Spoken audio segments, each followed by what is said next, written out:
Welcome to Stitchery Stories, where textile artists share their life in fabric and thread, inspiration, techniques, disasters and delights. And I'm Susan Weeks, enthusiastic embroiderer and textile art dabbler who also loves podcasting. So take a break and enjoy our light-hearted chat, and please share with your friends so they can enjoy it too. Hello. Announcing Stitchery Courses, a brilliant new place to easily find experts who teach classes and courses in all things using thread, fabric and yarn. Covering mostly topics around embroidery and textile art at the moment, but this list will keep growing as I extend the reach and grow Stitchery Courses. Simply visit stitcherycourses.com and browse or search the fabulous teachers who are already listed. Check out their profile and information. It's easy to message them on the platform or click through to their website and you book and buy a class or a course or a workshop directly with them. You can also keep up to date with info and offers from all the experts through the newsletter, and also watch out for the fabulous supplier guide, which is coming soon. And if you teach your art, craft or skills with thread, fabric and yarn, then don't miss out and come and get listed on Stitchery Courses and attract new people into your business. stitcherycourses.com. I'll see you over there. Hello and welcome today to our lovely guest, Ailish Henderson. Hi Ailish. Hi, thanks for having me. Oh, it's lovely to speak to you today, and as ever, this has taken me a while to pull my finger out and get this organised, but we're here, so yay. Lovely. Ailish, before we start digging into your Stitchery Stories today, then I'm just going to read out your introductory bio. Let me just find what I'm looking for. Here we are. Ailish Henderson is a narrative artist dwelling on and sustaining her practice via the implication of memory and storytelling. Moments matter. She endeavours to live by this suggestion of thought. Fine art textiles are her specialism. She is an author, lecturer and tutor, leading others to reach their own art-bound conclusions.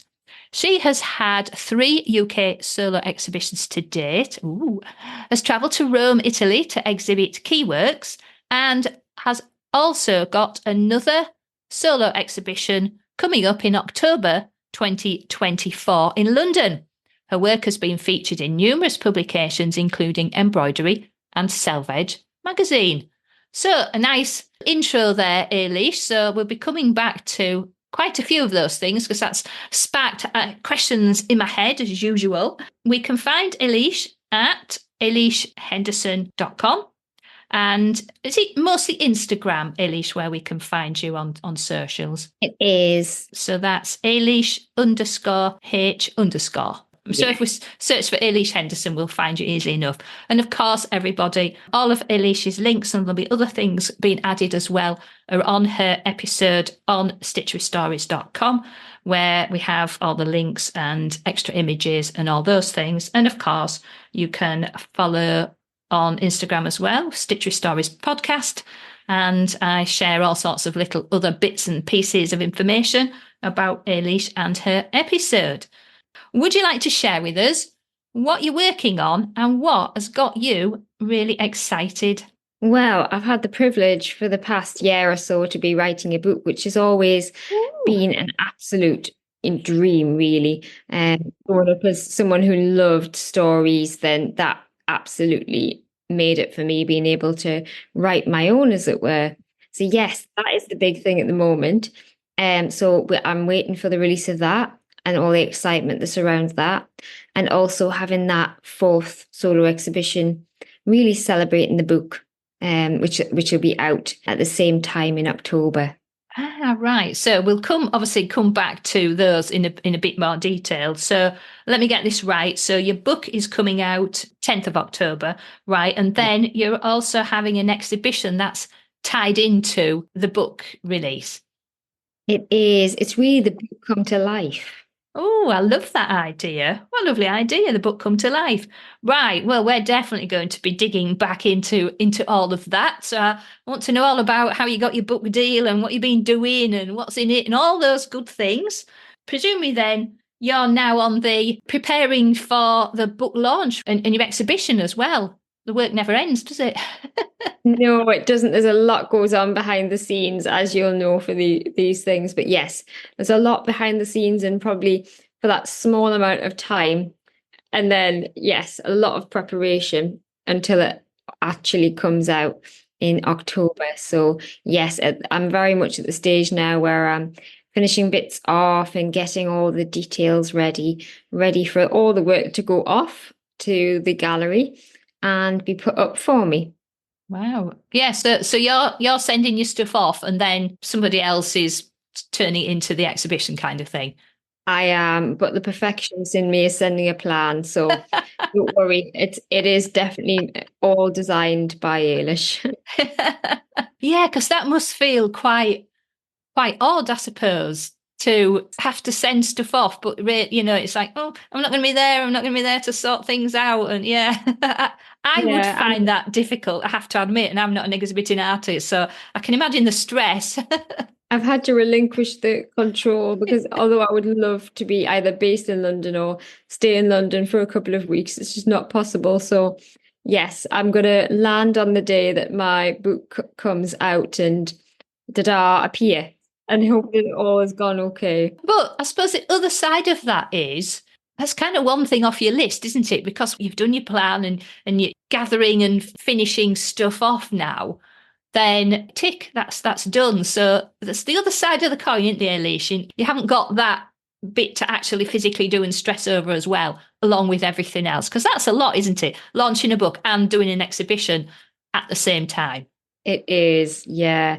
So definitely I'm well told by family and friends. I bite off a little bit more than I can chew. But it all seems lovely in the beginning. So yes, I'm sure it'll all go okay. Yeah, and have you got family and friends geared up? Have you got a busload? Because you're up in Newcastle, aren't you? Yes, I've got a few coming down, but most of my family are abroad or in Scotland, so there's not that always ease of access to London. But yes, there'll be a few and friends and things popping up from all over. It's a Yeah. bit like suddenly everyone who you've had in your past, it suddenly comes to fruition and you meet them all at once, Yeah. or the possibility is there. They'll all be wondering if they're in your art, though, won't they? Yes, yeah. Have they been featured? Well, they'll have to go and have a look, won't they? So, oh, wow, that really is absolutely exciting. While you've been doing all this, has new creation taken a bit of a back seat then? Yes, I think probably we'll discuss it later, but having a multifaceted practice, we all would love to be the artists who can just create new work and that's it. But on the other hand, we need to make a money, unfortunately, for everyday life. And it's not, I know a lot of artists who I was appalled at. I used to look at them and worship their artwork and then find out that really they're police officers behind the scenes or something else. They do something as a day job just to make the money. But for me, I always felt I had to be fully engaged in art. So for that, it's taken on anything I could possibly get my hands on and learning and being willing to learn. So I do a lot of teaching now. Right. And that's lovely, but it's also frustrating because you're watching other people do what you'd like to do. So, but then again, that can be inspiring in its own sake and it's rewarding. Exactly. There's so many artists and textile artists, embroidery artists follow the same path. There's a certain amount of their time and energy goes into creating art and the new stuff. And there's a certain amount of time goes into teaching others. But as you say, that in itself can be inspiring because as you're going around seeing people trying to interpret what they're doing for you, I should imagine that sparks off ideas because there'll be some people who almost go off on a tangent and you'll be going, crikey, I never thought about that. So does that kind of thing happen as well, spark ideas? Definitely. Yeah, there's been times where I've had little things like small epiphanies because someone's taken one of my designs and then decided to make a 3D of it. And I was thinking, never ever did that, never thought about that. The little things, or someone will suggest something about your work to make it a little bit more unique. And you'll have just thought, why did I not think of that? That is so basic. But sometimes it's the basic ideas. It absolutely is. And it just brings it back that as much as sometimes we want to, we can't spark off and create new and interesting things by just sitting in a closed up room kind of thing. We need to spark off people, don't we? I think, to communicate and get that creative flow going. You're right. And I think that is what's so valuable. Like when I used to visit embroiderers' guilds, I used to go and talk to them and say they were so lucky. And they didn't realize how lucky they were to have a group where they could all just be together. Because once you're outside of the formal learning, if you're doing a degree or even GCSE art or something like that, then of course you have that ability to be able to connect with other people.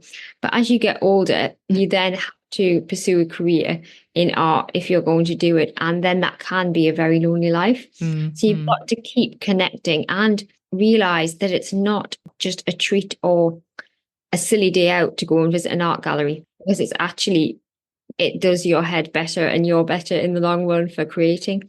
So yeah, it takes a long time for realization to take place, I think. And that's why artists, if they are completely engaged in their practice, they continue forever, really. No, I think that's a really great point. So let's take a little step back then and give us a whistle-stop tour of what got you interested in embroidery and textile art, because I think you've come through from a bit of a different background as well. Even just looking at your work, I sense a different starting point, perhaps. The bullet points about how you got going. Very quickly, without going round and round and roundabout, I was brought up in Northern Ireland during the Troubles, and my mum decided to teach me at home. And this, I had that aspect of learning, which was very much curriculum based. She would absolutely make sure she did everything by the book. But we had the days out, which were nature days, or times when you could just say, look, we're going to use the lunch break to go to the forest and just collect leaves, put them in a book. There was arty sides to it. And that created a love of art from a very young age. I remember coming back across here to the UK, and I now live in the northeast because we cared for family here and the northeast of England. But that was a change in itself. And I think all these change creates story links in your mind. I then was brought up with my parents and my grandmother from over here, who was very much textile based in the knitting side of things, but also used to look after me for a long time as a child. So she would tell me stories, and she was blind. So she would always be vocally telling me the stories. So they would be made up. And that's what kind of got me into making my own stories up. I believe that anyway. On my dad's side, he's very much got fine art as a basis there. His mum studied at the Royal Academy of Arts in London, and although came out as an older person from that, she then got married, and it was never the first career, but that there was that strong link from the beginning. So I think there was a bit of textiles on one side and a bit of fine art on the other, and they kind of mashed up and became me. And that's really where I got to where I was. I started off with fine art, studying at college, and happened to get a textiles tutor one day as a stand-in, which was Julia Tristan, who she's written books. One of my very early guests as well, Julia. Yeah. Wow. And I was attracted by her pink hair. And she was a force to be reckoned with, and I aspired to be her at the time, I think. So as a teenager, I completely was swept away by textiles because of that, really. And she was very much mixed media. So it made it applicable to my life. And I didn't look at it and think, goodness, that's a complicated stitch. I'm not interested. That's so boring. She brought the arty side to it. Yeah. And then I ended up studying latterly with her and a Royal School of Needlework teacher, Tracy Franklin. Right, yes. Another one of my early guests. Well, they worked together for a long time. They did, yeah. So I studied with them both for a long time. Yeah. Wow, that's brilliant. So then gradually you come away from that and do your own thing. But yeah, that's how it all began for me. And then I realized very quickly I started panicking as it stopped because I suddenly thought, I've got to make this my life. How? And then gradually made it to where I am now. Right, cool. So there's lots of things. A really fascinating story, that, Ailish. Thank you so much for sharing that. And yeah, I hadn't realised the connection with Julia and Tracy either. So yeah, two brilliant, very early guests, which was now what, 7 years ago. Yikes! Wow. I quite often talk about inspiration. So looking at your work, and this will lead us into, I suppose, the work that you based your book around. You've mentioned several times already about family and memories and storytelling and those kind of things. So have you involved your technique to reflect your love of storytelling, or has it been the other way around kind of thing? Because your techniques, again, you mix things up quite a lot. I think your work looks quite, I can see the memory side of it. It's almost like a fleeting, ghostly look sometimes as well. If you that's what triggers off in my head anyway. But that's what's nice, actually, seeing someone else get and look at my work and then get an opinion about it, because it's a nice way to describe it. Actually, I guess it is a moment in time, a memory. And for me, obviously being brought up with stories, I tend to write a lot of poetry, a lot of random lines. Generally, I have to tell you, I am not someone who has to get a pristine sketchbook. I'll be sitting having my dinner and it will be the nearest white IKEA napkin. And I'll be doodling on the side of whatever's gone on or whatever I'm feeling passionate about at the time. And for a long time, I didn't ever look at that as art. And I was having a conversation with a friend and then I said, actually, I hadn't created anything for a long time. But I said, actually, I am. It's just in a different way than what I'm used to. Right. So yeah, it's very much based in odd diagrams, odd little bits of moments in time, bits of writing. And then that might give me a vision of what I want to create, or how I've felt about in a certain moment. And then I describe that on paper. It's my way of expressing how I feel, really, I guess. And your use of the different materials, how did that evolve, Ailish? I think two things. One, I was started teaching, and generally you get a certain age range there of the older clientele, and they tend to gift you a lot of doilies, vintage items, lace, which are all beautiful. Stuff, yeah. They seem too beautiful to actually to use. So you put them in a box, beautiful, like maybe a plastic IKEA box or something, and treasure them and get them out and stroke them every now and again. And then I looked at my studio and it was so dusty one day. And I thought, one day this is all going to go up in smoke, or potentially could, or or I'm going to have no one to give these things to. So why am I not using them? So I started to cut them up gradually. It took a while to have the confidence. Yeah. And you can imagine the first kind of, that hurt you, the first bit of antique lace. Or I would paint with dyes. And we're not talking about fabric paints here. We're talking about literally fine art materials on fabric, because they're not pieces that I want to wash, you see. Yeah, they're going to be exactly. wall-bound or in a sketchbook. So it's not something that I need as waterproof. I'm just going to say, at this point, how many people are sitting there nodding their head going, oh my word, yes, I've got loads of plastic boxes or all this stuff that's too nice to use, or etc. etc. Hands up, everybody, because I'm sitting here going, yeah, guilty. Yeah. So you're showing us the way there, Ailish. We need to free ourselves, don't we? And just get the scissors out. Once you do the initial one. Just use it. And in fact, I was doing something yesterday and I had, you pick up, even things like, knitting and stitching show or textile shows, you finish up with some lovely like hand-dyed threads and things, but you only get like one little bundle of it, or there was only like two in the colour you like, so you got them. And then the thing's fallen off. And so really, sadly, you've got no idea where it came from. You've had it for years and can't remember when you even got it. And I actually used one of these things, and I got to the last bit and I thought, oh my God, that's the last bit of that thread that I've just used. I had this little skein of it. And I thought, right, I've got to just plan out what I'm going to do on this piece because there ain't no more of that. That's it. And it was like really weird to like, oh, that's it. I've used that up now and I have no idea where it came from, who got it from or anything. It's gone. It's on my piece, which is where it should be actually, shouldn't it? So that was weird. And that was just 2 days ago. So yeah, hats off to you for going down that line. So there you go. You've had your go of it. Yeah. And I think using fabrics that have a bit of life already are quite inspiring in themselves. Yeah. And it's not a case of then looking at a piece of fabric and thinking, oh, I'm going to have to give it a wash. It's got a stain on it.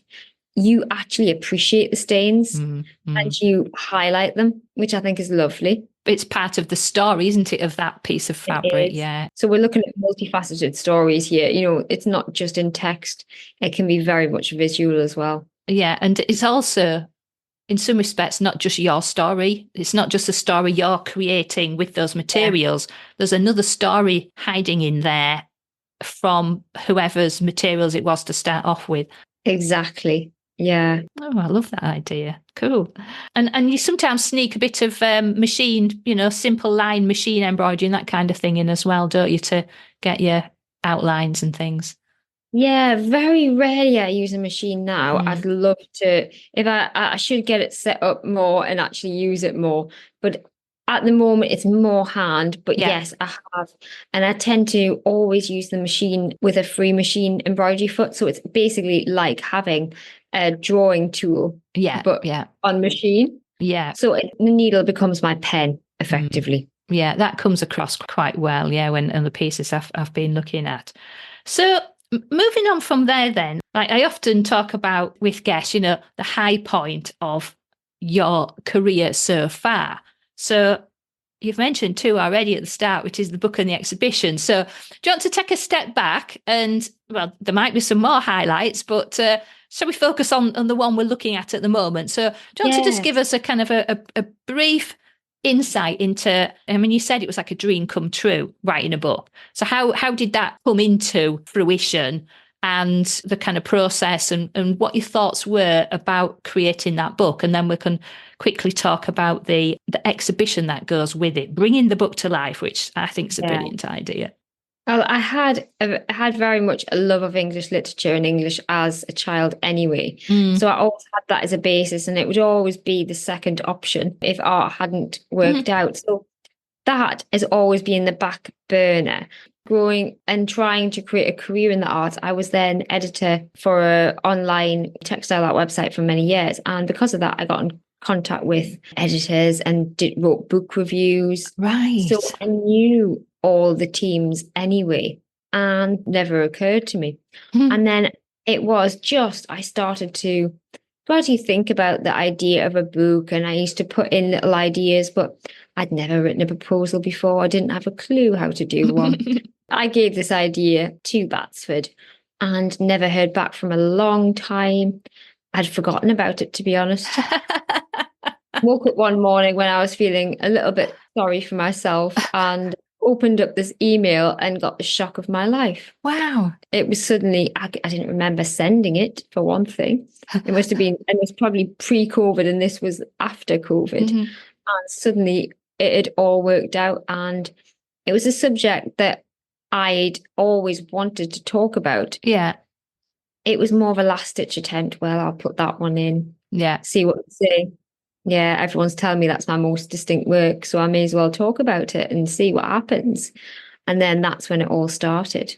That's really exciting, though. And there's been a couple of other people who I've spoke to about books, and they've had actually quite a similar story of either like sending something off and, kind of forgetting about it, or suddenly having a route through an old email account and finding somebody saying, oh, hello, we've seen your work, we'd like you to do a book, that's come out of nowhere. So yeah, it's really, I find that really interesting how people's ideas and kind of a dream, or even, oh, well, you never even thought about it, put a proposal in and just see what happens, how these things over time come to fruition. So yeah, so it's always, it seems to me, a lot of patience is involved, even right at the very early start, to get something in the pipeline, as it were. And at times you might feel like you're banging on empty doors or silent doors, or it's having that confidence, and it's very good by email to do these things because it's faceless. But yes, I think that's it. Just keep up the fight, and then one day you never know. Right. Yeah, that's a great viewpoint. So once it started to set into motion and became real, then what happened? What was the process you went through then? Because I'm always fascinated by the book creation process. I think, and I've been told this by other artists, they all come at it from a different way. Right. For me, I had such a massive body of work and historical, like the history of my work, that was all ready for me to use. Right. For me, a lot of it was not about creating new work, but it was about how do I express this work? And to be honest, I've not touched upon a tiny amount from my studio. There is still a lot to talk about and a lot to give up there. But it was taking the things that I felt I could progress with and really talk about. And the book has got a lot of stories, other people's stories, or simply I've been out with a friend at a restaurant and it's been a story about that, but something a bit more meaningful. It's my next door neighbors. It's all the people who you care about and who mean something in your life. So it's certainly not a self story. It's about capturing other people's stories and their lives as well. Right. And it's called Narrative Textiles. I can't remember if I said that before, but yeah, Narrative Textiles, which I think is a very good descriptive title as well. It sounds like it does what it says on the tin. Yes. So that's an interesting approach though as well, because again, when I've spoke to people, it's been very much, there's been two prongs to it. It's like furiously stitching to create, if it's like a project-based book, or furiously stitching and then remembering to take some damn photos while you're doing it, because otherwise it's like, I've forgotten to I forgot to record that stage exactly. So there's always that side of it I think is fascinating, but I'm not sure anybody's said what you just said there. Is that, well, you already had the stuff, you already had done that creation process, and then you were then putting the stories behind it and the explanations. So is it a project-based follow-along style of book, or is it more a book to look at and read and get the stories and the kind of feeling out of it? Yeah, it's very much the second, because I've been someone who would want to read a step-by-step book because I never walk, on the line. I'll always try and rebel, and I wouldn't want anyone else to do that. So I would never say, this is how you do this technique and you must follow it by the letter and you will get a result exactly the same as mine. Right. I suggest, I might propose, and I might give out ideas visually. And there will be times when I'll say simple steps within the book, or, enough for them to gain a knowledge of, but nothing to be too structured. No. Right. You're suggesting ideas, and it's like a jumping off point, really, for people to think, do you know what? I could try doing something similar to that, but I've got these things. I'll go and work with what I have, what I've got, and it's a jumping off point. I think is usually a good description for that. Yeah, exactly. Enough to inspire, but not feel like you're going to end up with the same result as the person who's created it. Right. Which I personally like that approach, because I'm one of those other awkward people who I don't really like following step by steps. And even this piece I was just finishing with, this last bit of thread, was inspired by Anne Kelly did a workshop for the Guild's AGM a year last July on wild birds, like folk art wild birds. So I went along to that. So I thought, I'll do that. Then I realised because I hadn't got much in the way of materials and stuff, I thought, I've got nothing kind of bird-like to applique anything. So I randomly looked through my nature book. Dragonfly. So I had stuff I could do with dragonfly. So I'm just finally finishing off this dragonfly. Yeah. So I'm like that annoying person who was supposed to be creating a bird, and no, I'm doing a dragonfly. Oh. Right. So what I'm thinking about there is, so we've got the book, so that's coming out on the 10th of October, and you're just gathering, you mentioned about gathering and just kind of getting the final details ready for your exhibition. So do you want to tell us a bit about this exhibition? Because I haven't heard anyone who's got a book coming out with an exhibition at the same time. So tell us a bit about that, Ailish. So on the 10th of October, there will be the book launch, which is at the gallery where I open the exhibition as well, Right. because they're connected. So you'll be able to look at the book as well as view the exhibition. I imagine it almost like, as a child, you get the pop-up books. Yeah. And the exhibition is basically the book come to life. So it's what you see on the pages, but on the walls. The bits that are my work in the book, not anyone else's who have already been, thanked and mentioned in the book.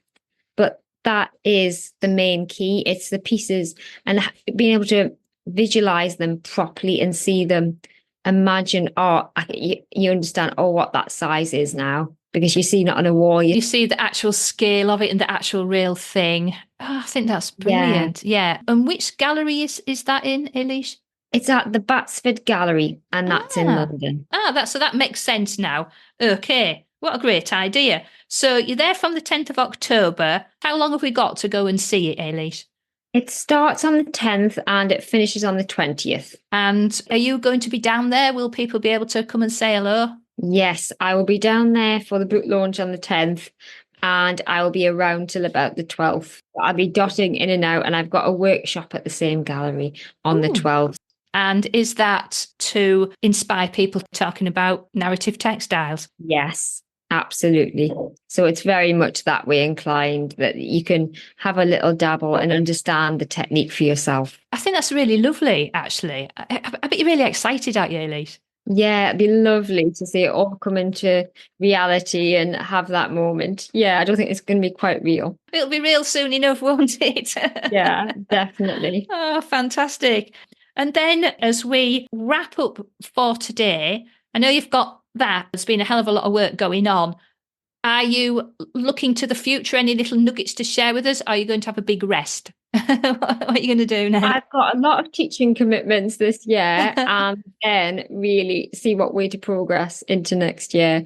Right. But at the moment, it's just carrying on as normal with teaching and things, no rest. Yeah. And so teaching, do you do kind of one-off things, or is that locally? Can people come and find you and join in? If you're in the kind of Newcastle area, is that something you can come and book on?